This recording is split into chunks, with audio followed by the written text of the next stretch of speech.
Welcome to our academy channel. இந்த வீடியோவில் நம்ம என்ன பார்க்க போறோம்னா கரண்ட் அஃபேர்ஸ் கொஸ்டின்ஸ் தான் பார்க்க போறோம். இதில் உங்களுக்கு டெய்லி நடக்கிற இம்பார்ட்டன்ட் ஈவெண்ட்ஸை பேஸ் பண்ணி கொஸ்டின்ஸ் வித் டீட்டெயில் எக்ஸ்பிளனேஷன் இருக்கும். கண்டிப்பாக இது உங்களோட எக்ஸாம் ப்ரிப்பரேஷனுக்கு ரொம்பவே சப்போர்ட்டாக இருக்கும். அதனால இந்த வீடியோவை கடைசி வரைக்கும் கவனமாக பாருங்க. நீங்கள் இந்த கொஸ்டின்ஸை பிடிஎஃபாக டவுன்லோட் பண்ணிக்கணும்னா நம்ம அருண் அகாடமியோட டெலகிராம் சேனலில் ஷேர் பண்ணியிருக்கிறோம். அந்த டெலகிராம் சேனலுக்கான லிங்க்கும் இந்த வீடியோட டிஸ்கிரிப்ஷனில் கொடுத்துருக்கேன். நீங்கள் அந்த டெலகிராம் சேனலில் ஜாயின் பண்ணி இந்த பிடிஎஃப் டவுன்லோட் பண்ணி உங்கள் ப்ரிப்பரேஷனுக்கு யூட்டிலைஸ் பண்ணிக்கலாம். ஓகேங்க, நம்ம இன்னைக்கான கொஸ்டின்ஸை பார்க்க ஆரம்பிக்கலாங்க. இந்த செஷன்ல அருண் சார் மற்றும் அருண் அகாடமியின் எக்ஸ்பர்ட் டீம் மெம்பர்ஸ் தயார் செஞ்ச ஜனவரி 13, 2026க்கான மிக முக்கியமான நடப்பு நிகழ்வுகள், அதாவது கரண்ட் அஃபேர்ஸ் கேள்விகளை பார்க்க போறோம். ஆமா, சமீபத்திய தேர்வுகள்ல பாத்தீங்கன்னா மத்த பொது அறிவு தலைப்புகளை விட கரண்ட் அஃபேர்ஸ்ல இருந்து தான் நிறைய கேள்விகள் வருது. ஒரு முக்கியமான அப்டேட் இருக்கு. நாங்க 7 தலைப்புகள் வாரியாக நடப்பு நிகழ்வுகள் 2025 வீடியோக்களை வெளியிட்டுள்ளோம். அதை நீங்க கீழே டிஸ்கிரிப்ஷன்ல கொடுத்திருக்கிற லிங்க் கிளிக் செஞ்சு பார்க்கலாம். ஆமா, நிச்சயமா பாருங்க. இந்த செஷன் உங்களுடைய வரவிருக்கும் railway, bank, SSC, TNPSC, insurance மற்றும் பிற போட்டித் தேர்வுகளுக்கு ரொம்பவே முக்கியமானது. அதனால எல்லா கேள்விகளையும் விளக்கங்களையும் கவனமாக கேளுங்க. ஏன்னா சில கேள்விகள் விளக்க பகுதியிலிருந்தும் நேரடியாக வரலாம். பார்க்க ஆரம்பிக்கிறதுக்கு முன்னாடி அருண் அகாடமி சேனலுக்கு சப்ஸ்கிரைப் பண்ணிட்டு பெல் ஐகானை அழுத்திடுங்க. அப்பதான் உங்களுக்கு ரெகுலர் அப்டேட்ஸ் மற்றும் தேர்வு தயாரிப்புக்கு தேவையான பயனுள்ள தகவல்கள் கிடைக்கும். சரி, இப்போ நாம ஆரம்பிக்கலாமா? ஆரம்பிக்கலாம். முதல் கேள்வி, Question 1. Which Hindu deities are honored during the Lohri festival to thank them for a bountiful harvest? கேள்வி 1. லோரி பண்டிகையின் போது தாராளமான அறுவடைக்கு நன்றி தெரிவிக்கும் வகையில் எந்த ஹிந்து தெய்வங்கள் கௌரவிக்கப்படுகிறார்கள்? இதுக்கு சரியான பதில் விருப்பம் ஏ, அக்னி அண்ட் சூர்யா. தமிழ்ல அக்னி மற்றும் சூர்யா. ஓகே, அக்னி அதாவது நெருப்பு கடவுள், அப்புறம் சூரியன். ஏன் இந்த ரெண்டு தெய்வங்கள்? லோரி வந்துட்டு முக்கியமா ஒரு அறுவடை திருவிழா. வட இந்தியால குறிப்பா பஞ்சாப், ஹரியானா பகுதிகளில் கொண்டாடுறாங்க. இது குளிர்காலத்தோட முடிவையும் குறிக்குது. சரி. சூரியன் வடக்கு நோக்கி பயணிக்க ஆரம்பிக்கிற நேரம் இது. அதனால இனிமே நாட்கள் நீளமாகும், வெப்பம் அதிகமாகும். ஓஹோ, விவசாயத்துக்கு சாதகமான சூழல் உருவாகும்னு சொல்றீங்க. ஆமா, அதனாலதான் அந்த வெப்பத்தை கொடுக்கிற சூரியனுக்கும் நெருப்பு கடவுளான அக்னிக்கும் நன்றி சொல்ற விதமா இந்த விழா இருக்கு. இதுல விவசாயிகளுக்கு ஒரு ஸ்பெஷல் முக்கியத்துவம் இருக்குன்னு கேள்விப்பட்டேன். நிச்சயமா, அவங்களோட கடின உழைப்புக்கு பலன் கிடைச்ச நேரம் இது. அதனால நிறைய விவசாயிகள் இத ஒரு நிதி புத்தாண்டு, அதாவது ஃபைனான்சியல் நியூ இயரா கூட கருதுறாங்க. ரொம்ப சுவாரஸ்யமா இருக்கு. சரி, அடுத்த கேள்விக்கு போகலாம். Question 2. Which sanctuary has been officially renamed as Kerala's first dedicated butterfly sanctuary? கேள்வி 2. கேரளாவின் முதல் பிரத்யேக பட்டாம்பூச்சி சரணாலயமாக அதிகாரப்பூர்வமாக மறுபெயரிடப்பட்ட சரணாலயம் எது? இதற்கான விடை விருப்பம் சி, ஆராலம் வைல்ட் லைஃப் சாங்சுவரி, அதாவது ஆரலம் வனவிலங்கு சரணாலயம். ஆரலம் பட்டாம்பூச்சி சரணாலயம், இது வெறும் ஒரு பேர் மாற்றம் மட்டும்தானா, இல்ல இதுக்கு பின்னாடி வேற முக்கியத்துவம் இருக்கா? இது ஒரு ரொம்ப முக்கியமான படி. அந்த பகுதியில பட்டாம்பூச்சிகளோட பன்முகத்தன்மை, அதாவது பட்டர்ஃப்ளை டைவர்சிட்டி ரொம்ப அதிகம். ஓ, அதனால மாநில வனவிலங்கு வாரியம் இந்த சரணாலயத்தை பட்டாம்பூச்சிகளுக்காகவே அர்ப்பணிக்கலான்னு முடிவு செஞ்சாங்க. இது கேரளாவோட முதல் பிரத்யேக பட்டாம்பூச்சி சரணாலயம். இதுல எண்டமிக் பட்டாம்பூச்சிகளும் இருக்குன்னு சொல்லியிருக்கீங்க. அப்படின்னா என்ன? எண்டமிக்னா ஒரு ஸ்பெசிபிக்கான இடத்துல மட்டுமே வாழக்கூடிய உயிரினங்கள். அதாவது உலகத்துல வேற எங்கேயுமே அது இயற்கையா காணப்படாது. அந்த மாதிரி சில அரிய வகை பட்டாம்பூச்சிகள் இந்த சரணாலயத்துல இருக்கு. அப்போ இதோட பாதுகாப்பு ரொம்ப முக்கியம். ஆமா, இந்த புதிய அந்தஸ்து மூலமா பூச்சி பாதுகாப்பு, ஆராய்ச்சி, சூழல் சுற்றுலா, அதாவது ஈகோ டூரிசம், இது எல்லாத்தையுமே ஊக்குவிக்க முடியும். பட்டாம்பூச்சி கிராமம்னு ஒரு திட்டம் பத்தியும் இருக்கு. ஆமா, பக்கத்துல இருக்கிற பஞ்சாயத்து மக்களையும் இந்த பாதுகாப்பு முயற்சிகள்ல ஈடுபடுத்தி ஒரு பட்டாம்பூச்சி கிராமத்தை உருவாக்கவும் அரசு திட்டமிட்டிருக்கு. அருமையான முயற்சி. சரி, அடுத்த கேள்வி. Question 3. On which economic corridor did NHAI set 4 Guinness World Records in January 2026? கேள்வி 3. ஜனவரி 2026 எந்த பொருளாதார வழித்தடத்தில் NHAI 4 கின்னஸ் உலக சாதனைகளை படைத்தது? இதுக்கு சரியான பதில் விருப்பம் B, Bengaluru Kadapa Vijayawada economic corridor. தமிழ்ல பெங்களூரு கடப்பா விஜயவாடா பொருளாதார வழித்தடம். 4 கின்னஸ் சாதனைகளா ஒரே திட்டத்திலையா? கேட்கவே ஆச்சரியமா இருக்கே. ஆமா, இந்திய தேசிய நெடுஞ்சாலை ஆணையம், அதாவது NHAI, ஆந்திராவுல இந்த சாலையை போடும்போது இந்த சாதனைகளை செஞ்சிருக்காங்க. என்னென்ன சாதனைகள்னு கொஞ்சம் சொல்ல முடியுமா? சொல்றேன். 24 மணி நேரத்துல கிட்டத்தட்ட 9.63 கிலோமீட்டர் நீளத்துக்கு 3 வழிச்சாலையில தார் போட்டது ஒரு சாதனை. வாவ்!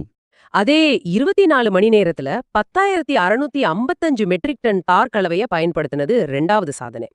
இது மட்டும் இல்லாம தொடர்ந்து 52 கிலோமீட்டர் நீளத்துக்கு தார் போட்டதும் இன்னும் 2 சாதனைகள் இருக்கு. நம்பவே முடியல. இந்த வேகம் எதுக்காக?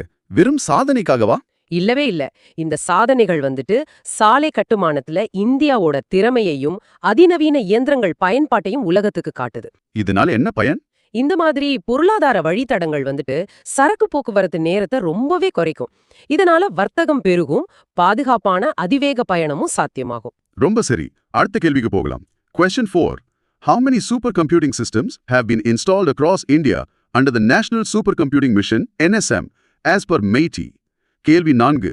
MEITI-யின் படி தேசிய சூப்பர் கம்ப்யூட்டிங் மிஷன் NSM கீழ் இந்தியா முழுவதும் எத்தனை சூப்பர் கம்ப்யூட்டிங் அமைப்புகள் நிறுவப்பட்டுள்ளன?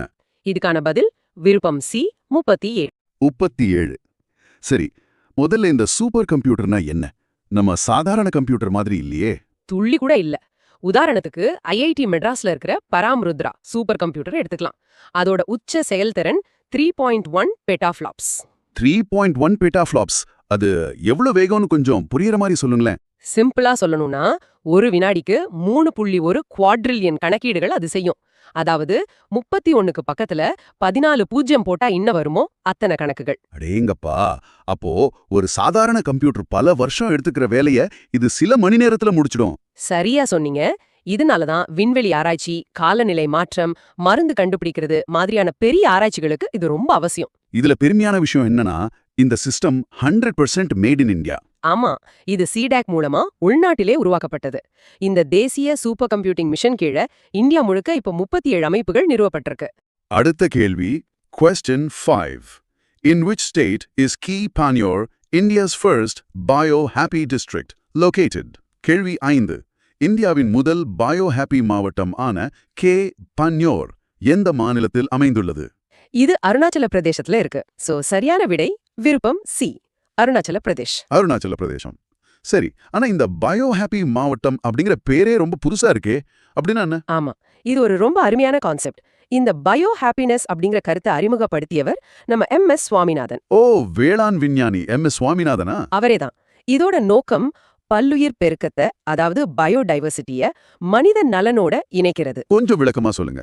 அதாவது நம்ம சுத்தி இருக்கிற செடி, கொடி, விலங்குகள் இதையெல்லாம் பாதுகாத்து அதை நீடித்த முறையில பயன்படுத்துறது மூலமா மக்களோட ஊட்டச்சத்து, சுகாதாரம், வருமானம் எல்லாத்தையும் மேம்படுத்துறது தான் பயோ ஹாப்பினஸ். அப்போ வளர்ச்சிங்கிறது வெறும் கட்டிடங்கள் கட்டுறது மட்டும் இல்ல, இயற்கையோட இணைந்து வாழ்றதுதான்னு சொல்றீங்க. கரெக்ட். அருணாச்சல பிரதேசம் மாதிரி சூழலியல் வளம் மிக்க ஒரு இடத்துல இந்த திட்டத்தை தொடங்குறது ரொம்ப பொருத்தமானது. அருமையான விஷயம். அடுத்த கேள்விக்கு போலாம். Question 6. Who presented the UN Secretary General's Award 2025 to Major Swati Shantakumar? கேள்வி 6. மேஜர் ஸ்வாதி சாந்தகுமாருக்கு 2025ஆம் ஆண்டுக்கான ஐநா பொதுச் செயலாளர் விருதை வழங்கியவர் யார்? இந்த விருது வழங்கியது ஐநா பொதுச் செயலாளர் ஆண்டோனியோ குட்டெரஸ். சோ விருப்பம் சி தான் சரியான பதில். Antonio Guterres. ஓகே. இந்திய ராணுவத்தை சேர்ந்த மேஜர் ஸ்வாதி சாந்தகுமாருக்கு இந்த விருது எதுக்காக வழங்கப்பட்டது? அவங்க வந்துட்டு தெற்கு சூடான்ல ஐக்கிய நாடுகளோட அமைதி படையில, அதாவது UNMISல பணியாற்றும் போது ஒரு சிறப்பான திட்டத்தை செயல்படுத்தினாங்க. என்ன திட்டம் அது? இதோட பேரு சமமான பங்காளிகள் நீடித்த அமைதி, அதாவது ஈக்குவல் பார்ட்னர்ஸ் லாஸ்டிங் பீஸ். இது வந்துட்டு பாலின உள்ளடக்கிய அமைதி காக்கும் பணியை ஊக்குவித்ததுக்காக வழங்கப்பட்டது. Gender inclusive piece keeping. ஆமா, அவங்களோட இந்த முயற்சி மூலமா 5000க்கும் மேற்பட்ட பெண்களுக்கு உதவியிருக்காங்க. அது மட்டும் இல்லாம மோதல்களால் பாதிக்கப்பட்ட பகுதிகள்ல ஒரு பாதுகாப்பான சூழலை உருவாக்கவும் இந்த திட்டம் உதவியிருக்கு. இது இந்தியாவுக்கே பெருமையான விஷயம். அடுத்த கேள்வி. Question 7. What is the name of the solar-powered UAV ordered by the Indian Army from New Space Research and Technologies? கேள்வி 7. New Space Research and Technologies நிறுவனத்திலிருந்து இந்திய ராணுவம் ஆர்டர் செய்த சூரிய சக்தியில் இயங்கும் UAV-யின் பெயர் என்ன? இதோட பெயர் MAPS, அதாவது மீடியம் ஆல்டிடியூட் பெர்சிஸ்டன்ட் சர்வேலியன்ஸ் சிஸ்டம். சரியான விருப்பம் பி. மேப்ஸ் நடுத்தர உயர தொடர் கண்காணிப்பு அமைப்பு சூரிய சக்தியில் இயங்குற UAV-யா? இந்திய ராணுவத்துல இதுதான் முதல் முறையா? ஆமா, இதுதான் ஃபர்ஸ்ட் டைம். இது முழுவதுமா மின்சாரத்துல, அதுவும் சூரிய சக்தியில இயங்குறதால ரொம்ப நேரம் தொடர்ந்து கண்காணிப்பு பணிகள்ல ஈடுபட முடியும். இதனால என்ன அட்வான்டேஜஸ்? 1, இது ரொம்ப அமைதியானது. பெட்ரோல் இன்ஜின் மாதிரி சத்தம் வராது. ரெண்டாவது, இதோட வெப்பக்குறி அதாவது தெர்மல் சிக்னேச்சர் ரொம்ப குறைவு. அப்போ எதிரிகளால எளிதா கண்டுபிடிக்க முடியாது இல்லையா? கரெக்ட். எல்லை கண்காணிப்புக்கு இது ஒரு பெரிய கேம் சேஞ்சர். இது பாதுகாப்பு அமைச்சகத்தோட ஐடிஎக்ஸ் திட்டத்தின் கீழ உள்நாட்டிலே உருவாக்கப்பட்டதுங்கிறது இன்னொரு சிறப்பம்சம். அருமை. சரி. இது பயனுள்ளதாக இருந்திருந்தால் லைக் பட்டனை தட்டுங்கள். ஆமா, உங்களோட தேர்வு தயாரிப்புக்கான மேலும் பயனுள்ள தகவல்களுக்கு அருண் அகாடமி சேனலுக்கு சப்ஸ்கிரைப் செய்து பெல் ஐகானை கிளிக் செய்யுங்க. அப்பதான் உங்களுக்கு ரெகுலர் அப்டேட்ஸ் கிடைக்கும். இந்த வீடியோவை ஷேர் செய்வது போட்டித் தேர்வுகளுக்கு தயாராகும் உங்கள் நண்பர்களுக்கும் உதவக்கூடும். இன்னும் முக்கியமான வீடியோக்கள் வேண்டுமா? கீழே டிஸ்கிரிப்ஷன்ல லிங்க் செய்துள்ளோம். இதற்கான PDF-ஐ எங்களுடைய அருண் அகாடமி டெலிகிராம் சேனலிலிருந்து நீங்க டவுன்லோட் செய்து கொள்ளலாம். பார்த்ததற்கு நன்றி. உங்கள் தேர்வு தயாரிப்புக்கு எங்களுடைய வாழ்த்துக்கள்.